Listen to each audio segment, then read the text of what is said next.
Hi there.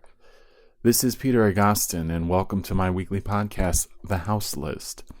We're going to do something kind of special for this episode, episode 26, in that there's no one singular guest for this week's episode. In fact, I'm going to do something kind of new and different, but I've been wanting to try this for quite a while. You know, as I've been doing these and gaining some momentum and people have been checking them out, subscribing, which I really appreciate genuinely. Thank you for tuning in. And but I have been getting some feedback, and both from listeners and sometimes even the people whom I've recorded conversations with, in that usually the thing that is said is that these are too long. Oh, these are way too long. No one's going to listen to these. They're too long. This is simply too long. So I was like, okay, well, let me think of a way to, combat that or attempt to do something a little shorter, a little more condensed. I understand that everyone has a different amount of time in their day. I'd like to think that the listenership of this podcast is a pretty big range of folks. I work from home. I'm busy. I'm always working nonstop, it seems like. But I have found, a certain routine that I like, listening to podcasts. I've listened to a lot of other ones too. So I kind of have time. I make it work into my day. But I definitely understand that a lot of people can't really do that, nor is it really like in their wheelhouse to try. I love talk radio. And I started in radio many years ago in the almost the early 90s, in the mid 90s, 94, definitely by 95. So it's just a medium that I like, regardless of length. So nevertheless, I wanted to do something a little on the shorter side with some clips, some highlights and some little bits that I pulled out from previous shows, as well as some stuff that I've never shared before, little clips and little things like that, and do a traditional clip show, and then come back next week with brand new episodes with brand new guests. And I have a lot lined up. It's and everyone's schedule is totally crazy. So it's funny kind of how these things pan out. At one moment, I'm looking at 3 or 4 I have to do all within a matter of a day or two, and then all of them somehow fall through, and then I have nothing. So, but I told myself I wouldn't miss any weeks. My goal with this is just to simply put one up a week, and whatever that might be, it's going to be. And that's the way I want to be disciplined with this particular project. Because consistency is everything, in my opinion, as far as from booking shows as a booking agent, for the artists that I've managed and consulted. Consistency goes a long way. But anyway, yes, I know the episodes are too long for you. I'm sorry. I apologize for anyone that is having a hard time dealing with the length of some of these. But that's kind of why I love them so much. In fact, I wanted to do some episodes that were just like 1 minute long or 2 minutes long, and then maybe the following week it would be a 6-hour episode. I don't really have any rules, and there's no one to really answer to, which makes it particularly that much more rewarding and fulfilling for me. So I'm going to get into some of these clips. Some of them I think I'm going to intro, give you a little bit of backstory, and a couple will be pulled from our previous 25 episodes. So if this is your first time listening, or if you're just stumbling across it right now, or because this is kind of on the shorter side that you can make time for this particular one, then hopefully this will inspire you to listen to some of the previous episodes. If you're just listening to this now on iTunes, thank you. Please subscribe if you can. I appreciate that. It's also on SoundCloud. Just go to soundcloud.com/TheHouseListPodcast. So if you only listen to it on a computer, a desktop, or a laptop or whatever, you can do it that way. There is a SoundCloud app though, and of course it's on the Stitcher app. I know a lot of folks only listen to podcasts that way, so you can check it that way. And Google Play. Myself, I can't figure out how to get it on Google Play. I know it's on there. I just don't, I only know how to do so much. So anyway, with that being said, let's see what we're going to get into first here. Well, it's going to be two things sort of back to back. I think that's the easiest way to do this one because the first one is like a couple of seconds long. It's Mixmaster Mike did this is just him doing a little drop for me in the era of DJ drops, when you would be like, hey man, can you do a drop from a mixtape or my radio show or whatever. We had done an interview. I interviewed him for something I cannot even remember because this is from 1998. So if memory serves me right, I think it was for Rap Sheet, which was the newsprint hip hop magazine. It was a weekly or monthly. It was monthly. I'm pretty sure that's what it was for. I cannot remember if or where it was published, but I do remember I recorded it in the backstage or in the basement of the Roseland Theater in Portland, Oregon. In 1998, Mixmaster Mike was doing a big headline club show, but it was at the height of his time touring for backing the Beastie Boys.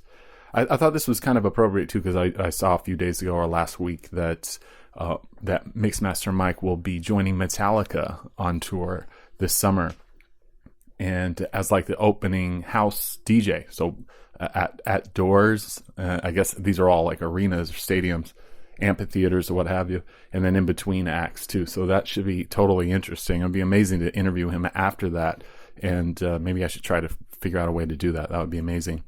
Get his take on it. But yeah, this little clip was just something where we had just ended an interview, and I was asking him about stuff. He had just done a record too, and they were like, it was him and his man. I can't remember who he was. He must have been a tour manager or his manager at the time, and they were just, you could tell they were on fire as far as like doing club dates, headlining stuff, and then constantly doing after shows for the Beastie Boys. So it was interesting and it was exciting, and I was still pretty new to Portland. I only lived there really for a little under 3 years, but I became very immersed in filming and interviewing people, and this was like one of the first cats that I talked to.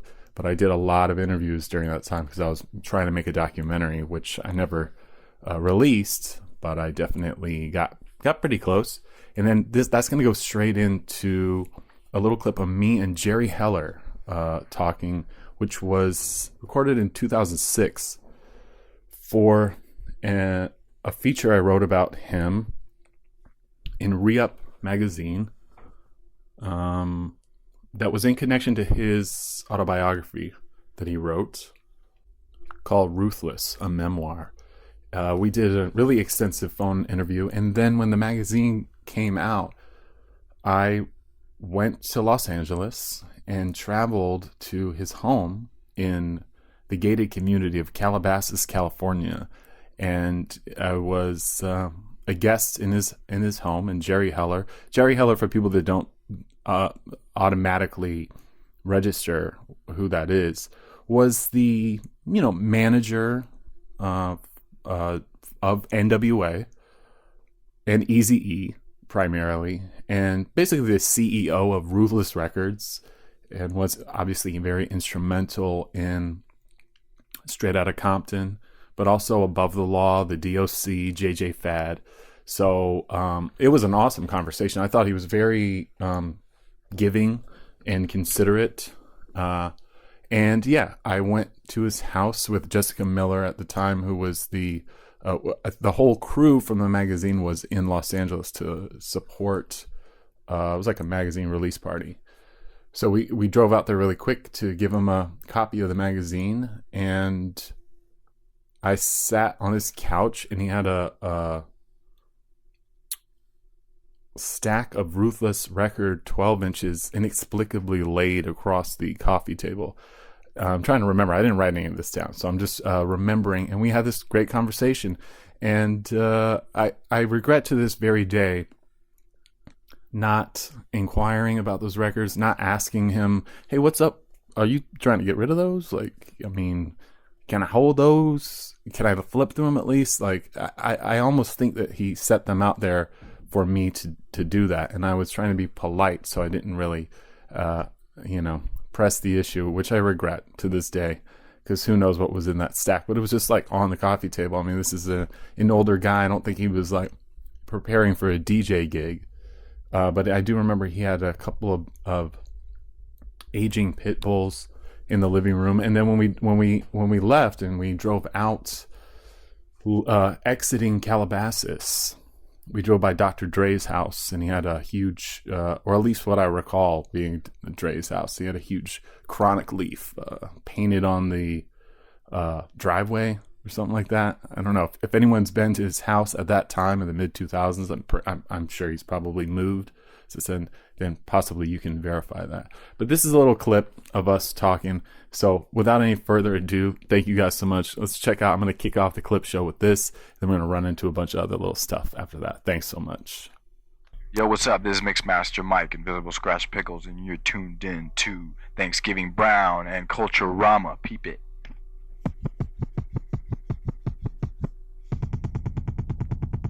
So for you, though, like in general terms, like you've worked through so many different genres of music without any kind of discrimination. I mean, it's how do you, like, for you, is it obviously you're a very successful businessman. So was it like did you see the value in something like moving along with the times and just practicing the same model in just different genres? Was that kind of your approach towards it, or was it, how am I off base there? Or? I think if you look at the bigger picture and I think we have to say that for whatever reason, I've been at the forefront of every major musical movement since the mid-'60s. So obviously, since I'm not a musician myself, whether it's by luck or instinct or whatever, there are certain people like Clive Davis, like David Geffen, like Bob Krasnow, like Bill Graham, who have been at the forefront of those movements, all for different reasons. Mm-hmm. And different points of view and different musical strengths have stayed at the top of our game for 5 decades. So I think that if you look at it from the overall perspective, that for whatever reason, I've been at the forefront of those movements. And I think of all those movements up until 1987, the most important thing that I was ever involved with was rock and roll. Yeah. And obviously the groups that I was involved with, like Pink Floyd and Elton John and Journey and Styx and REO Speedwagon and Van Morrison and Marvin Gaye and the Four Tops and Martha and the Vandellas and Skaggs and I did the Crosby Nash acoustic tour and Journey and all those people that I was involved with in rock and roll. If I wouldn't have become involved with gangster rap and NWA, I think in 1987, actually in 1985, but then culminating in that period of 87 through 95, but specifically 87 through 91, I think that was certainly the most important period of my musical career from the day I met Eric Wright. That was a whole new chapter in that career then, from that point on, right? Right. I think it totally changed the music business. Mm-hmm. And I think that the model, although when we did it there was no such thing as a business model or a brand. Yeah. But I think that the business model that we practiced then and the model that and the brand that we established then has set the stage for all the successful groups up till today. Mm-hmm. I think that nowadays people are getting away from that model and concentrating more on branding than they are the music. Sure. So I think that once again we're at a period that is much like rock and roll became after Sgt. Pepper, where big corporations start chasing the almighty dollar, and the dollar becomes more important than being involved with music that you love and respect. Yes, that clip with Mr. Jerry Heller, the one and only. Wow, that was it was cool. It was very cool. He was actually a very, very cool guy. And, this was 2006. I mean, as the conversation went on, he had even told me about this movie, and we talked at length about what would eventually become the Straight Outta Compton film that came out last year, and how Bruce Willis was lined up to play him. And it was, ultimately, not only did it take much longer than perhaps he suspected for it to come out, but it obviously changed hands a lot. And there's a whole story with how that movie was made. And I guess Jamie Kennedy also has acted in a film portraying Jerry Heller. And, say what you will about him. I had a great time talking to him. He was very generous and cool. So now we're going to break into a segment where we're going to play some clips back to back from previous episodes of the podcast. So you can go back. This would be a good time to subscribe too if you haven't already. And see, I'm going to do 5 kind of little clips, a couple minutes here, a couple minutes there, with no breaks in between, so that you'll kind of get a good read on it. Excuse me. So it'll be Fiona Bloom will be our first one. She was on episode 4, one of the earliest ones, and for a long time the most listened episode until I did the Dame Funk episode, which will follow precede that. He was at episode 22. A great conversation. I definitely recommend going back and listening to both of them.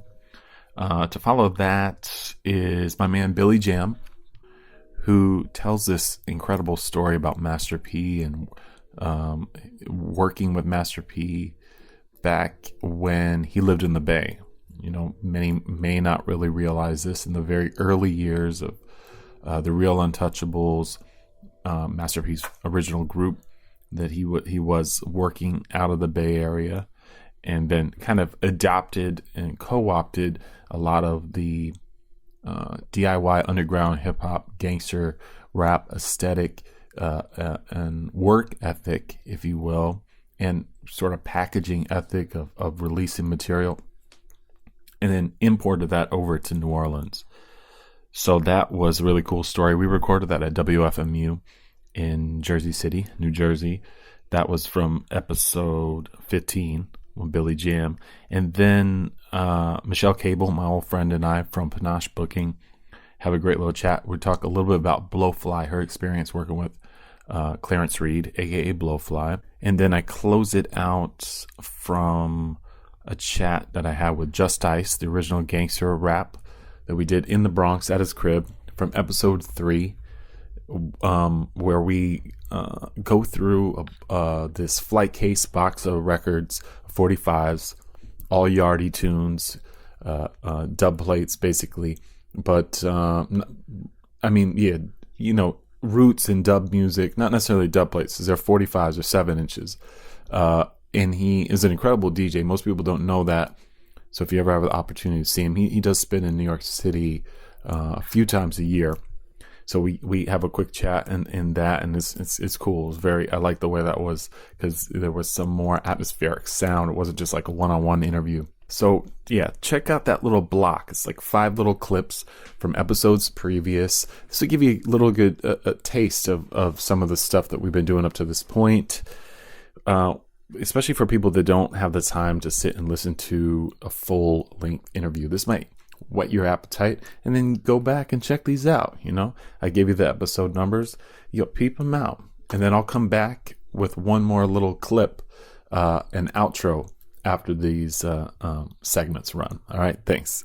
Check this out. Working at Chrysalis, was it that you had any... I got Gangstar. That's what I was about to ask. One of the marketing people for Hard to Earn. Oh my God, and I got to be so friendly with Keith Guru, rest in peace. Amazing. I mean, really, we had a great rapport. I was also responsible for John Cicada, some of the marketing, Diggable Planets. Yeah. Because we also had Pendulum. That's so I right. did the marketing for So Pendulum. that was also like Soul Lords of the Sonics, Underground, I Lords think, of the too. Underground, exactly. Yeah. But obviously, Gangstar was the crown Mass jewel. Appeal, baby. Wow. I remember to this day hearing Mass Appeal for the first time in our large conference room with all the big suit and ties and, the head nodding people that were in the hip hop urban department, and me included, Right. and in the suit and ties not knowing what to do or trying to be like, is this a hit? Is it a hit? What does it mean? What is this Mass Appeal? And trying to bop their head, but completely off time. Right. It was a great, I still have that visual That's vividly amazing. in my mind. I Yeah. remember those Christmases and those times, and when I would get like Kiss albums for Christmas, and my parents would like laugh at me, you know what I'm saying? But they knew that I really liked Kiss. And that's what you know what wanted. I'm saying? Yeah. You asked for them? Yeah, I asked for Kiss records because I saw them in the TV Guide,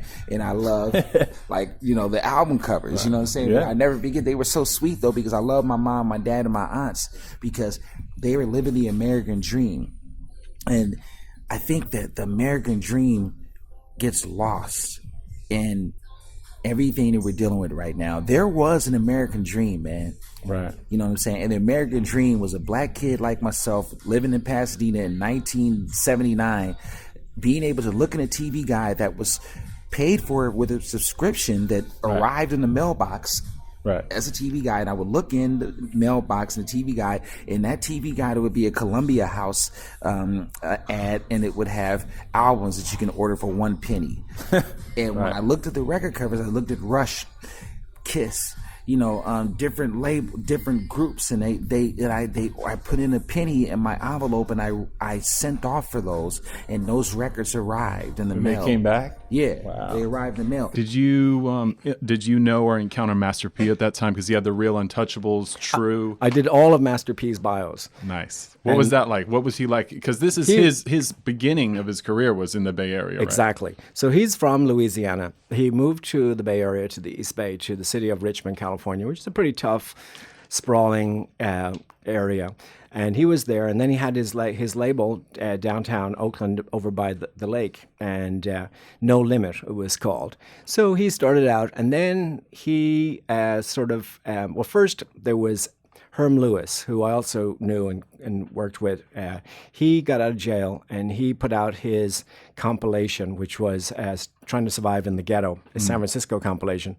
And that was in '93. So who was on that? So that was Rappin' Forte, Orbiel Posse, JT the Bigger Figure, and all of these other great artists from San Francisco. So that sort of took off, and that really deserves a lot of credit because in different markets, like in Detroit, in different places like Kansas, different places across the country, they would get those CDs. They started listening to them.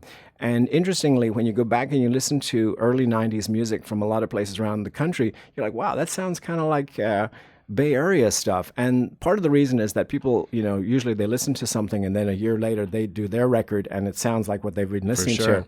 And that was part of the reason. In the case of Master P, Master P, I really greatly admire him, primarily as a businessman and a very shrewd, savvy guy, and very hardworking. So I knew him from early on. I'm even in one of his videos too. What? Really? When they gone. Generally, I'm the white guy in the video. And it's funny, like with the Mac Trey one, I was looking at it online recently, and like someone's like, like how people are with comments on YouTube, like, who the hell is that white boy? And I was laughing. That's Billy Jam. But Master P, I was in his too, and but I would do like all of the different things. But what I admired about him, so we worked closely together, and I would sort of give him little tips on things that I would see, that sort of just suggestions. But he would get up early in the morning and work his ass off, and he really worked hard. His brother, Kevin Miller, had been killed, and he kind of took that as an inspiration. And he would sort of go in, like KML Radio, I forget if it was Monday morning or Tuesday, they'd have their like meetings where they'd take presentations from local artists, independent artists with the music. And he just hustled and just tried everything. So he'd stop by my house, and he might have some of the guys with him. Some who are relatives, like Silk the Shocker, King George, different people, and he'd do it. But they would work really hard. And They must have been like teenagers at that time, right? They were young guys, right? I guess they were, yeah, because this was like back in the early 90s. And then like he saw how Herm Lewis did this thing with the compilation. So he kind of took that, and so did D-Shot with the Boss Ballin' compilation. And they realized like, wow. And again, this is when people actually bought music. Nowadays, Billboard album charts, someone could have a number one album, and maybe if it's Lady Gaga, it might sell 2 million copies, but it could even be a number one Billboard album, top seller of the week, and it may only sell 45,000 for the whole country. Right. So back then, you have these guys, and they were selling like D-Shot. I think it was like 100,000 or something.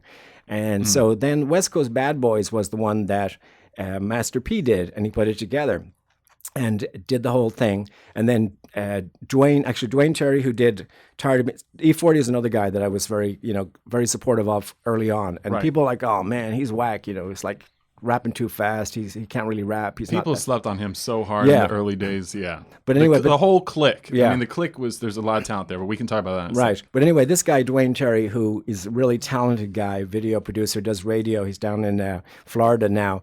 And he was upstate New York. But anyway, he started doing like all these different videos. So he did like those ones. He also did the Master P. He did Tired of Being Stepped On. He did many other ones for Sick With It.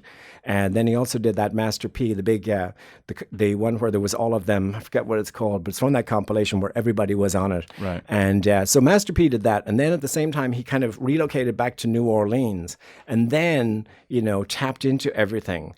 And sort of like Young Bleed, like people from there and from all over, like Texas and New Orleans.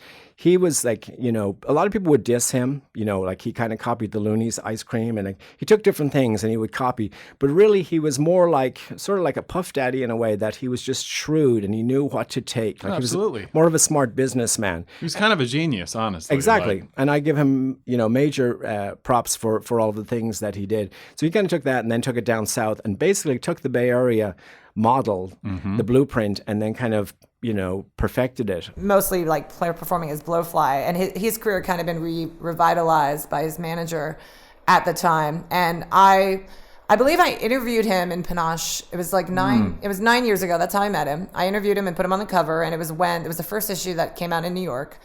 And I'm remembering incorrectly. So I interviewed him 11 years ago, and it was the last issue that came out in San Francisco, and I put him on the cover. And I remember interviewing him and running out of tape because I did a 2-hour interview with him. Right. Very similar to our interview. But I mean, Clarence Blowfly, I remember him singing raps to me about, my genitals and other perverse things. He would rap dirty about me for like 20 minutes in the interview. I need to find this tape, but and he was a very, very, very sweet man who had so many amazing stories about. He was cool, right? Like you guys were friends. We like kind of fell in love with each other, and he was so charming. I think at this point he was like in his 60s when we were talking, but I did this interview, put him on the cover of Panache, and then his manager kind of hit me up and was like, hey, we need a booking agent. Would you want to do it? And I ended up working with Blowfly and his manager Tom for the next like 6 or 7 years, which led to a lot of other there's other interesting things around that too. But and Blowfly, he toured. I mean, I booked him all over North America, but he did tour the world at that time, and unfortunately Clarence passed away. Yeah. Recently in the last like year, and right. And it was very sad because he was just one of these people that had such a generous heart and soul, but also is a very classic story of somebody who had made a lot of desperate decisions in the earlier part of his career and ended up later on in his life not being able to really take care of himself. He sold a lot of the rights to most of his original songs to other people for various reasons because he needed money, and if he had held on to those, like the masters and the ownership rights, he would have been in a much better place. But and that's true for a lot of different musicians in the past. But it was one of those things where I was trying to really help him get his career restarted, and it was such a special time to be part of the last decade of his life. Right. I have the tune too. That little box right there. See that little box at the bottom? That box at the bottom? Yeah. That's a dangerous fucking box. That shit is filled up. It's 45? Let me show you. See, I wish you had a video. See? That little box is dangerous.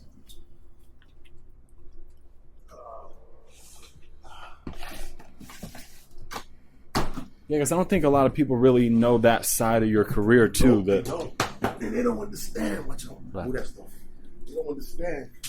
This is where it starts. See, these kind of tunes. So we're opening like a flight case. We're opening up my danger. This is what I call my little kitty box. It's very dangerous for everybody else who I play with because they don't want to play with me after I play these. But to me, this is just my warm-up box, my danger box. Wow. It's my danger box. So 3 tight rows, 45s.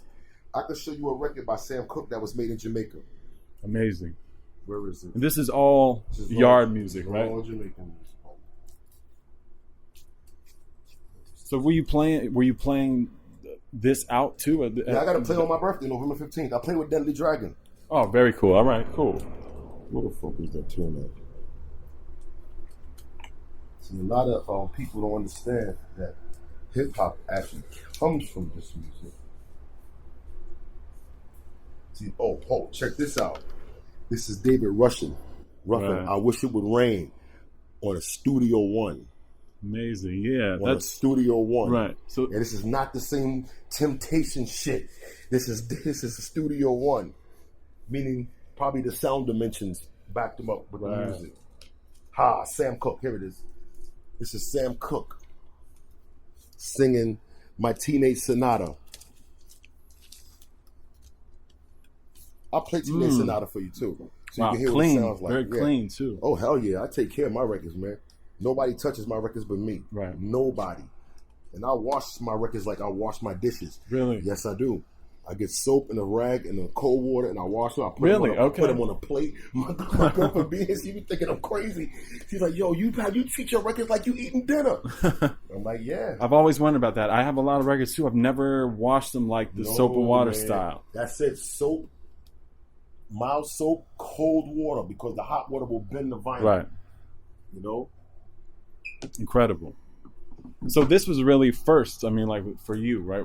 Yeah, well, no. I started rhyming first. No, I started listening. Well, I always listen to yard music. Right. But I always started, and my man Glenn, that's my man. He wrote my first rhyme for me. Son of a bitch, took my fucking $3 allowance for it. Yeah, what's the story with that? Because that is definitely something I discovered just recently too. So you bought your first rhyme for $3? I bought my first rhyme for $3.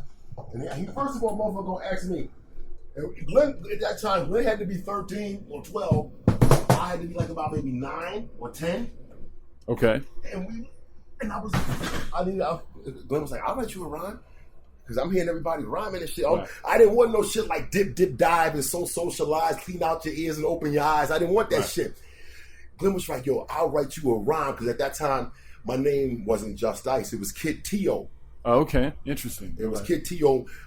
like Kid Creole. Right. But my name was Kid T.O. because back then my nickname was T.O. T-E-O. Got you. And he was like, I'll write a rhyme for you. I was like, fine. He was like, how much money you got?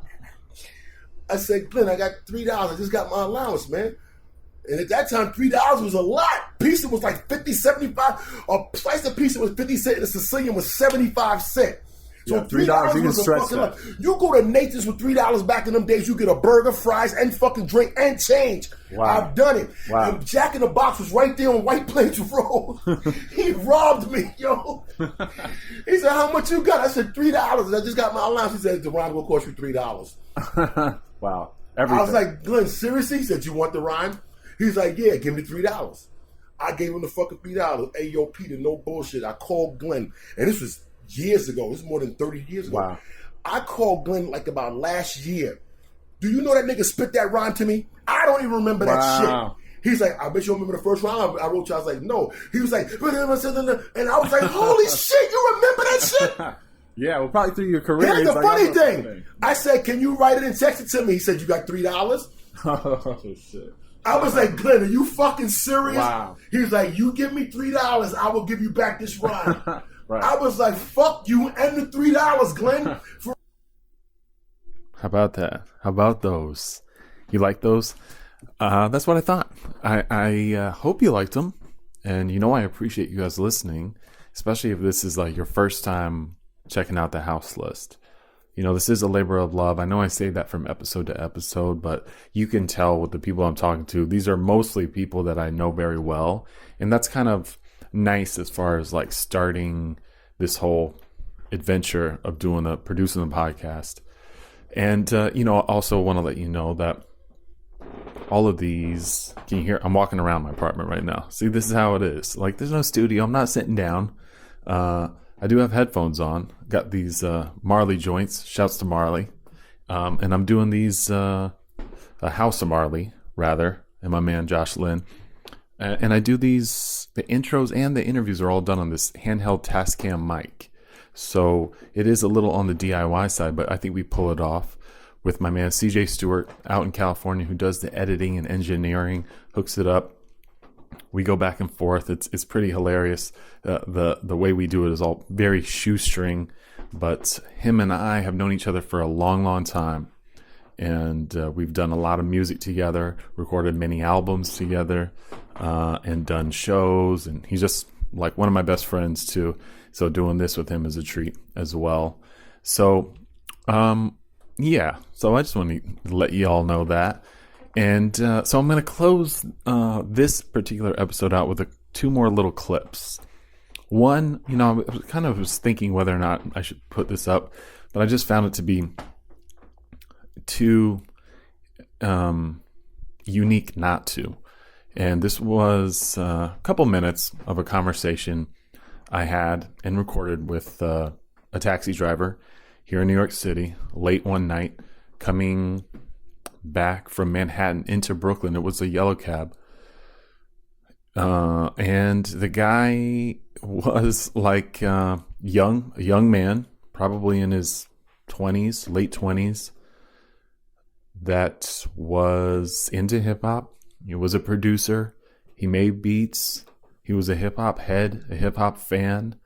And he immediately started telling me about it. He didn't know me. He did not know anything about me. And I was immediately taken, one, because he was like no other yellow taxi cab car driver I had ever been in. They're very rare do you find someone that's under 50. And this guy must have been 30, if that. And he was just telling me his story, and I captured it, and we're gonna play a little clip of it. It was just something I captured on my phone in the moment. It was too unique not to document. And there's something about me and cab drivers where we end up almost always having these long, detailed conversations about their lives. And this if the ride was any longer, I know it would have gone in all types of directions too. So I'm going to play this little clip. It's just like a minute. And then to follow that, I'm going to close out the show in its entirety with, this is a radio snippet from California from when I was in college, wrapping up. I think it was the year I graduated. It took me a while to graduate because I was doing a whole lot of other stuff, not necessarily completely focusing on school. So this was from 2003 at Humboldt State University, which is located in Arcata, California, with a close friend of mine, an artist whom I toured with. I was his DJ for some years, Z-Man from San Francisco, a native of San Francisco, who at the time had just released an album on the Hieroglyphics affiliated kind of sub-label called Ruthless Records. His debut album called Doper Dog Food. And Z would come up to Humboldt often. I was the main hip-hop promoter in town for some years. And we did a bunch of shows together up there, that is for sure. And he must have been up for a few, because I mentioned a couple in this little clip. And yeah, we're just kind of riffing, and then he starts rhyming, And yeah, I figured this would be a good way to close the show because it's just off the cuff and living up there. And, I was a young guy. Honestly, I was probably stoned when we were doing this, but it was just loose and we were having a good time. And I figured this would be a fun way to close it out. This is me and Z-Man with assists by my friend Andrew, whose show that was, I believe, if I'm not mistaken, on KRFH, which is 105.1 FM in Arcata, California. You can actually find them on the net at krfh.net. That's Humboldt State University's free student-run radio. So, yeah, let's check these two little things out and call that the first clip show of this series. Hopefully we'll do some more. I love cobbling together some of the old random stuff from the past with some of the highlights of previous episodes. Just a way to kind of do something quick and easy for people who can't commit to a 2.5 hour long conversation. You know what I mean? But you have been listening to The House List. You can subscribe on iTunes, SoundCloud, Stitcher, and Google Play. Each and every one of these episodes is edited and engineered by my man CJ Stewart. I want to send a strong shout out to all my people at Humboldt State University, to all my previous guests leading up to this too. We've done 25 episodes up to this point, and they've all been great and super fun, and hopefully there's many more to come. So yeah, thank you for riding with us. My name is Peter Agoston. I appreciate your time and spending it with us however you may. All right, y'all, take care. Peace. Feel it, but like these trap beats are kind of interesting, but I don't make anything like that, Right. So you still sample and use records and stuff, or what? Well, pretty much. I just plug my iPhone in if I'm gonna look for a sample. Gotcha. I got everything on my iPhone, and I just plug it into the USB mixer, and then it'll put out, and then put it right to the computer. Do you work with vocalists too, or do you have like a group or something? I got a microphone, but I haven't tried to do any vocals yet. I stopped making beats for a couple years. I did it really hard in 2013, and then I stopped, and I started to DJ again. Oh, cool. So I started mixing records, and then I picked up Armageddon from Terror Squad. Okay. He was in a cabin. He was explaining Serato to me, and I was like, "Whoa!" I still haven't gotten Serato. Right. I still play like vinyl, but I don't have a lot of it. But I like I got about 3 crates worth of vinyl. It's like all hip hop, new stuff. Cool. All right. Most of it after 2012. Wow, that is new stuff. Yeah. Cool. Maybe like when I was buying stuff in 14, I was buying stuff from 8, 9, 2007, 8, 9. Some of it's from 2007, 8, 9, but a lot of it's really new stuff, Right. But I buy albums. I don't buy singles anymore because like a 12-inch vinyl single is like $12 now. Yeah, it's not. It's really weird. Yeah, it used to be $5. Yeah, it used to be $5, $6. Right. $4.49 at Fat Beats. Right. Like in '98, it was $4.49. Yes, it was.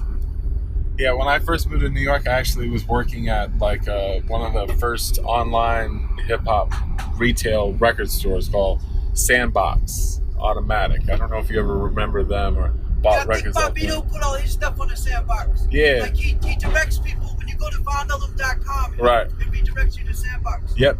Yeah. So that's why I originally moved up here. I actually worked.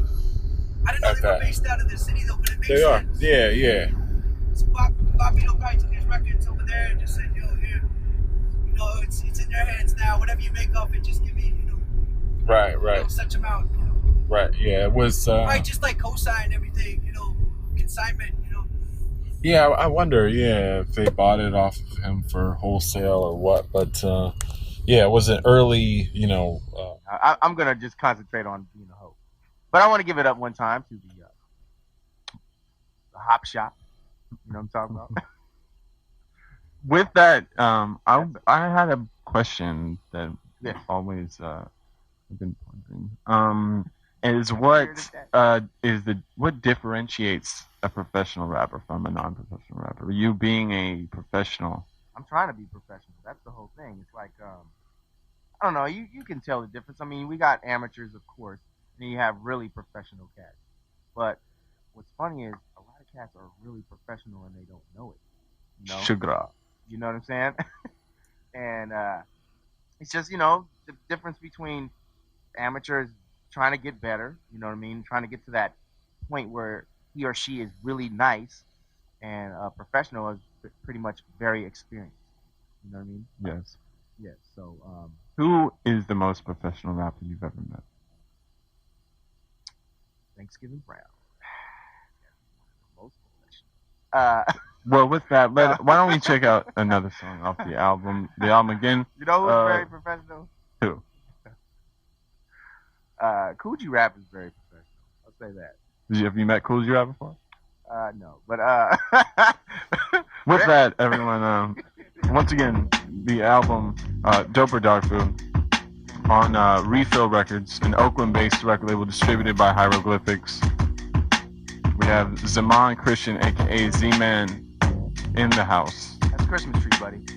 Christmas tree Jumped Z. out the bucket yelling, what the nothing's OD, the MC, don't home watch DVD or TV. You watch me drinking coffee while you sipping coffee. FCD, my tapes in your system like VD. Catch me at a party, my hair is like a pedicure. Girls are on the jock, but upset that my eyes are cherry. But Mary runs in the veins. Young kids go insane when they hear my veins. The youth is looking for answers while developing cancer. Wanna go to the show, but you gotta buy some Pampers with no babysitter who happens to be your baby sister. Part-time stripper who left you and told you later that we rock that. Hit the effing stage and forgot that. Sugar. I think I heard a boo, you better watch that. Sugar. Three girls, clacks and blacks and scream rock that. Straight out the ghetto where the yellow green-eyed freaks be outnumbered by the chocolate freaks who jug deep on the under, hitting him with no chase. Lighting up weed they call trees. When I was younger, I would chew the seeds that my mama would leave in a box next to a crutch. I wouldn't touch. Now that I'm older, I lace it with dust and bust. Nothing but the ill. Return to the chain snatching. Late night romance and rebel and stay handsome. Word Billy on these suburban hillbillies pushing up daffodils and cow lilies. Put on your shades and hide your tears. I got ideas for years. I'm at the school dance trying to find all my peers. Bottles of beer, yeah, you knew I was sad, but that's that. It's late night, we in your car and you're hearing me rap. It ain't wrong, like the books under your matches. I got it going on like kids holding the matches. Tell them really, we rock that ish. Sugar. Hit the effing stage and forgot that ish. Sugar. I think I heard a boo, you better watch that ish. Sugar. The girls lounge back, watch Bob and scream, rock that. I said we rock that. Sugar. Hit the effing stage and forgot that. Sugar. These girls looking like they need that. Yeah, you know what time it is, you little cockroach eaters. Word William. What's up, Brooklyn Science? How you feeling? Again, in the house we have Z-Man.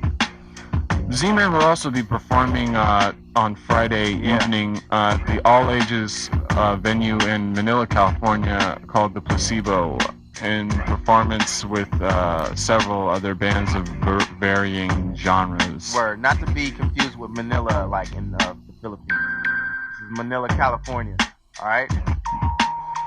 And on Tuesday, April 20th, Z-Man will be performing in Eureka, California with Micah 9 from Freestyle Fellowship, The Chillin' Villain Empire, and Cypher 7, along with DJ Thanksgiving Brown and DJ Brooklyn Science. It's going to be hot, man, because I'm going to jump on stage and burn it up! At Rumors Lounge in Eureka, California. Yeah. Tickets are $10 in advance, $15 at the door. Woo! You know what that means. You know what that means.